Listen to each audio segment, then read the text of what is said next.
Welcome back to my YouTube channel, Coinexa Vault. What you are about to see in this video is going to completely rewire the way you think about Jefferson nickels, because the 4 coins we are covering today are not ordinary. They are the kind of coins that serious collectors have been quietly hunting for years, and the deeper we go into this list, the more extraordinary the story gets. By the time we reach the final coin, you are going to understand why numismatists consider certain Jefferson nickels to be among the most electrifying finds in modern American coinage. So stay locked in, because every single reveal in this video is bigger than the one before it, and the last one is in a league entirely of its own. Every so often, history hides a fortune in plain sight. And the 2001 P. Jefferson nickel is one of those moments that collectors have been talking about in hushed, almost reverent tones for years now, because this coin, minted in Philadelphia in the year 2001, struck at a time when most Americans were paying absolutely zero attention to their pocket change, has turned out to be one of the most quietly remarkable Jefferson nickels of the modern era. And the reason why is something that is going to stop you cold the next time you reach into your pocket and pull out a 5-cent piece. The Philadelphia Mint in 2001 was operating under the kind of production pressure that always creates the conditions for extraordinary things to happen: high volume, fast presses, tight schedules. And it was in that environment that a small number of 2001 P nickels slipped through the quality control process, carrying errors and varieties that the numismatic world has been carefully documenting ever since. We are talking about coins where collectors have documented dramatic die deterioration doubling on the obverse, creating a blurring and ghosting effect on Jefferson's portrait and the word liberty that is absolutely unmistakable once you know what to look for, not the soft, ambiguous kind of doubling that beginners mistake for machine doubling, but the deep, shelf-like separation that certified graders at PCGS and NGC have flagged on multiple submitted examples. And then there is the strike quality issue that defines the 2001 P in high-grade collecting circles, because Philadelphia in this period was producing nickels with inconsistent strike pressure, meaning that a fully struck, sharply detailed 2001 P Jefferson nickel with all 6 steps fully visible on Monticello and 0 contact marks on Jefferson's cheek is not just desirable, it is genuinely rare. And certified examples graded MS66 full steps and above have commanded prices that make completely average coin holders do a double take when they hear the numbers.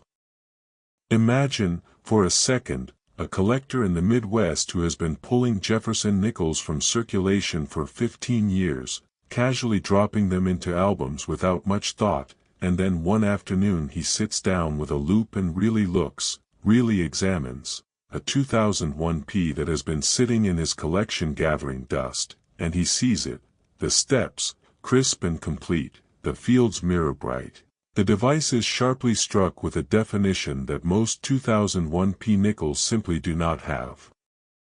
That is the moment collectors describe as almost physically dizzy-making, because the realization hits you all at once that the thing you have been storing in a cardboard album is not pocket change anymore. Now, the 2001 P Jefferson nickel is a coin that exists in enormous numbers in circulated grades. We are not talking about a coin that is rare in any absolute sense at the lower end of the condition spectrum, but what makes it extraordinary is how dramatically the value curve bends when condition and certification enter the picture. A worn 2001 P that has seen years of circulation is worth face value, and that is just the honest truth. But a certified MS66 full steps example, authenticated and graded by a top-tier third-party service, sits in a completely different universe, one where collectors actively compete for available examples and prices reflect genuine scarcity at that quality level. The history of Jefferson nickel collecting is defined by this exact dynamic. Common dates in high grades become condition rarities, and condition rarities become the coins that define collections and generate the kind of auction competition that casual observers find genuinely hard to believe. The Philadelphia Mint has produced billions of nickels, but it has not produced billions of perfect ones, and that gap between what was struck and what survived in pristine condition is exactly where the value lives. So before you spend another 2001p without looking at it, hold it up, check the steps on Monticello, check the fields for contact marks, and if what you see looks sharper and cleaner than any nickel you have held before, do not put it back in circulation, because at the right grade and with the right certification, this coin is worth far more than 5 cents, and the collectors who know that are always looking. Remember, condition is everything with this coin, and having it professionally graded and certified by PCGS or NGC is the only way to know for certain what you actually have. And if you think the 2001p is something worth getting excited about, wait until you hear what is coming next, because the coin we are about to cover takes everything we just talked about and multiplies the intensity by a factor that is going to genuinely surprise you. Next, 1991p Jefferson nickel, and I need you to lean in for this one, because this is where the story of Jefferson nickel collecting starts to get genuinely intense, and the reason begins with a single word that every serious collector knows changes everything: scarcity. Because here is the thing about the 1991p Jefferson nickel that most people, even people who have been collecting coins for years, do not fully appreciate until they try to track down a high-grade certified example for themselves. The 1991 Philadelphia production run, despite generating millions of nickels for general circulation, produced an almost cruelly small number of coins that survived in the kind of pristine, contact mark-free, sharply struck condition that modern grading standards demand for the highest mint state designations. This is a coin that was struck during a period in Philadelphia mint history where die quality and press maintenance were producing results that numismatists now describe as inconsistent at best, and what that means in practical terms is that the 1991p nickels that came off the presses in truly superb condition represent a genuinely small fraction of total production, and the ones that also carry the coveted full steps designation on Monticello are even rarer still, making them among the most quietly sought after Jefferson nickels from the entire decade of the 1990s. Collectors have documented on multiple submitted 1991p examples a pattern of strike weakness centered specifically on the middle steps of Monticello, the architectural detail that Jefferson nickel specialists treat as the single most important grading criterion on the entire coin, where the individual step lines blur together or disappear entirely due to insufficient die pressure during striking, meaning that a 1991p with all 6 steps crisp, fully defined, and separated by sharp, clean gutters is not something you are going to find by sifting through a coffee can of old nickels on a lazy Sunday afternoon. You are going to find it, if you find it at all, because you were patient, because you were methodical, and because you understood that this particular date from the Philadelphia Mint rewards the kind of focused, educated searching that most casual collectors never bother to do. Picture a scene that plays out more often than you might think: a retired schoolteacher in Pennsylvania who spent 30 years absently pocketing interesting-looking coins, never quite committing to serious collecting but never quite able to throw the coins away either, who finally decides to have her accumulated lifetime of nickels examined by a local dealer, and who watches with growing disbelief as the dealer sets aside a 1991p that has somehow spent 3 decades in a glass jar without acquiring so much as a single significant contact mark, the field still bright, the steps on Monticello still sharp enough to make the dealer quietly clear his throat before saying anything. That coin, submitted to a major grading service and returned in a holder with a grade that put it among the finest certified examples of its date, did not go back into the jar. It went into an auction, and it performed the way great coins always perform when the right buyers are in the room. The 1991p Jefferson nickel is a coin that the numismatic community has gradually come to recognize as a genuine key date in high grade, not famous in the way that genuinely legendary rarities are famous, but respected in the way that serious, knowledgeable collectors respect coins that are genuinely hard to find when condition is the filter.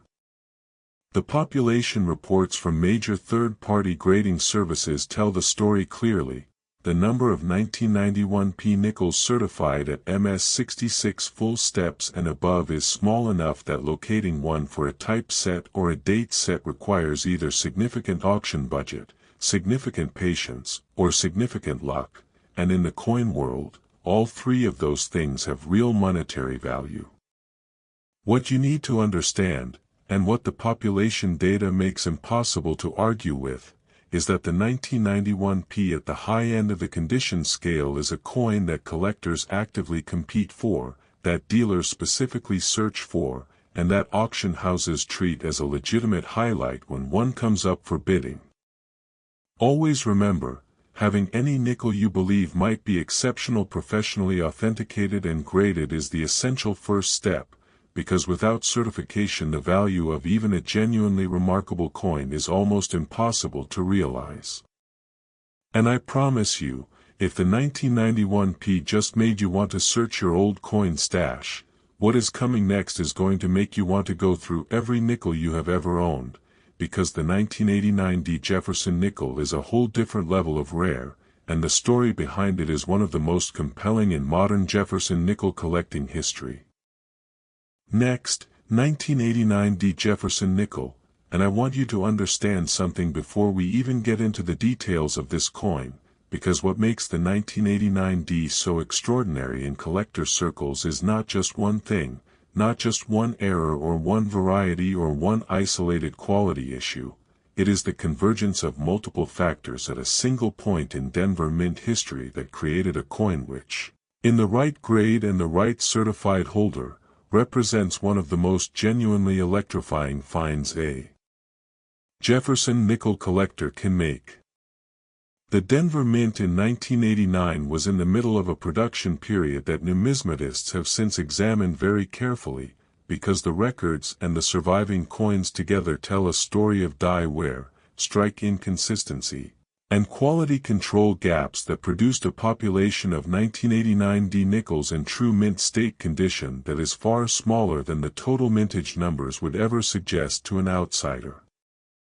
Most people look at mintage figures and assume that higher numbers mean more survivors in great shape, but the coin world does not work that way, and the 1989 D is one of the clearest illustrations of why, because the Denver presses in that year were producing nickels with a level of die fatigue that showed up as softness, flatness, and loss of fine detail across a significant portion of the run, meaning that sharp, fully struck examples with complete Monticello step detail are not just somewhat uncommon, they are, at the highest certified grades, genuinely difficult to locate.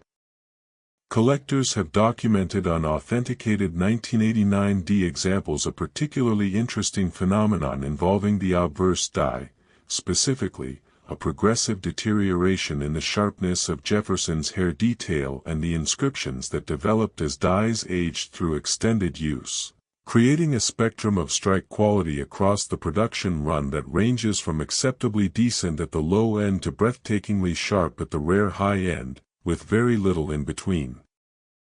And it is that sharp high end, that tiny fraction of the production run where every detail snapped into the planchet cleanly, where the steps on Monticello separated perfectly, where the field stayed clean and the devices stayed crisp, that defines why the 1989 D has earned its reputation among serious Jefferson nickel specialists as one of the most rewarding and most challenging dates to locate in premium condition. There is a kind of collector story that gets told about the 1989 D specifically, the story of the person who knew just enough to recognize that something about a particular nickel looked different, sharper, more alive than the others in the roll, who set it aside on instinct before they fully understood why, and who later, after learning more about the date and its condition rarity, sent it in for grading and received back a holder with a number on it that made every hour of searching feel like the best investment they ever made. That story is not one story, it is dozens of stories, because the 1989D rewards exactly that kind of alert, educated searching in a way that more famous and more expensive coins never can, because by the time a coin is famous, the casual finds are already gone. What makes the 1989D special right now, in the current market, is that it occupies this fascinating middle territory, known and respected by specialists, actively sought by date collectors and registry set builders, but not yet so famous that it has been completely picked clean from the places where coins like this still hide. The certified population of 1989D nickels at MS66 full steps and above is a number that serious collectors know and track, and it is a number that puts a genuine premium on every example that comes to market in that tier, because registry competition for Jefferson nickel sets is real, active, and driven by collectors who understand exactly how scarce the best examples of certain dates truly are. Before you move your 1989D nickels out of your collection without a second thought, the most important thing you can do is get any example that looks remotely exceptional in front of a professional, because condition is the entire story with this coin, and the difference between a circulated example and a certified high-grade example is not a small difference, it is a transformational one. And I have to tell you, everything we have covered so far, as remarkable as these coins are, has been building toward what comes next, because the 1981D Jefferson nickel is the coin that defines this entire video, the one that collectors consider the grand prize of this particular group, and the story of why is going to absolutely floor you. Next, 1981D Jefferson nickel, and we have arrived at the coin that this entire video has been building toward, the one that serious Jefferson nickel collectors treat with a kind of focused, almost obsessive reverence that casual observers find genuinely hard to understand until they learn the full story, because the 1981D is not just a tough date in high grade, it is, by the consensus of the most knowledgeable Jefferson nickel specialists in the hobby, one of the most formidable condition rarities in the entire modern nickel series, and the journey of understanding why begins in Denver in 1981, at a moment in United States mint history that was defined by budget pressures, equipment challenges, and a production environment that was not kind to the kind of precision striking that produces superb mint state coins. The Denver Mint in 1981 was producing nickels at a pace and under conditions that left very little room for the kind of quality that today's high-grade collectors demand. The dies were being used hard and long, the strike pressure was inconsistent in ways that showed up repeatedly in the surviving population, and the result was a production run where the gap between what was struck and what survived in genuinely exceptional condition is wider than almost any other Jefferson nickel date from the same decade, which is saying something, because the 1980s as a whole produced some of the most challenging condition rarities in the entire modern series.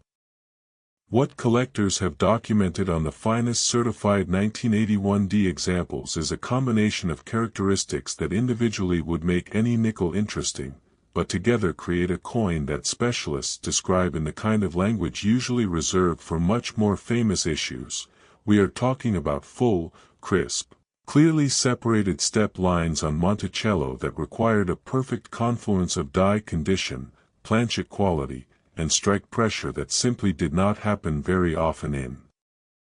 Denver in 1981, combined with obverse fields that stayed free of the contact marks and bag abrasions that plagued the overwhelming majority of surviving mint state examples, and a sharpness to Jefferson's portrait, particularly in the hair above his ear and the details of his collar, that tells you immediately, even before you look at the steps, that this particular coin had a different life than most of its siblings from the same production run. The certified population numbers for the 1981D Jefferson nickel in MS66 full steps and above are the kind of numbers that make experienced collectors pause when they first encounter them, because they are small, genuinely, documentably small, in a way that stands out even within the already challenging full steps population of the modern Jefferson series. And when population is small and demand from registry builders, type collectors, and date collectors is real and consistent, the result in the auction room is the kind of competition that produces prices which make casual bystanders wonder what on earth is happening. Imagine a coin show, the kind with long rows of dealer tables and the particular mix of fluorescent light and focused attention that serious numismatists find oddly comfortable, where a dealer pulls out a 1981 Jefferson nickel in a certified MS66 full steps holder and sets it on the velvet of his display case. And the collectors who happen to be standing nearby go quiet in a way that is different from ordinary browsing quiet, a focused, evaluating quiet, because every single one of them understands what they are looking at. Every single one of them has been looking for one of these, and every single one of them knows that the next time they might see another one available is not tomorrow and it is not next month. That is the reality of the 1981D in premium grade. It is a coin that collectors search for with genuine determination and find with genuine difficulty, and the ones who do find one in superb certified condition tend to hold on to it with both hands. The history of this date in auction is a history of strong results driven by real scarcity, not hype, because the coin world is ultimately a market, and markets price things based on supply and demand, and the supply of exceptional 1981D Jefferson nickels is low enough that demand, which has only grown as Jefferson nickel collecting has become more sophisticated and more data-driven, consistently produces results that remind every observer why condition rarity is one of the most powerful forces in numismatics.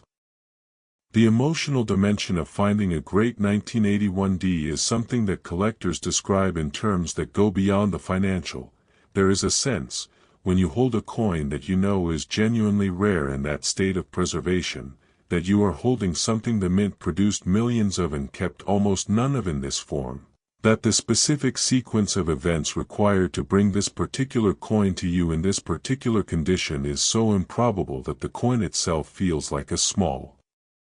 miracle of survival.